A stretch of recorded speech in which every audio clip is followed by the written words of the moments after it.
بسم اللہ الرحمن الرحیم۔ السلام علیکم۔ تعبیر نامہ چینل میں خوش آمدید۔ حضرت ابن سیرین رحمۃ اللہ علیہ فرماتے ہیں،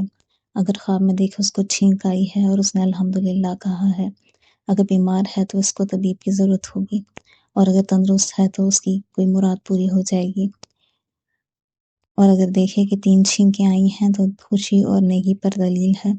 اور اگر دیکھے بہت سی چھینکیں آئی ہیں دلیل ہے کہ اس کی مراد مشکل سے پوری ہوگی، اور اگر دیکھے کہ چھینک کے ساتھ ناک سے پانی نکلا ہے دلیل ہے اس کے فرزند پیدا ہوگا، اگر دیکھے کہ چھینک آئی ہے اور کوئی چیز کود کر باہر نکلی ہے دلیل ہے اس چیز کودنے والی کے جوہر کے مطابق اس کا فرزند ہوگا جو سیوان کے مطابق منسوب ہوگا۔ حضرت ابراہیم کرمانی فرماتے ہیں، اگر خواب میں چھینک آسانی سے آئی ہے دلیل ہے کہ آسانی سے مال حاصل کرے گا، اور اگر مشکل سے آئی ہے تو مشکل سے مال حاصل کرے گا۔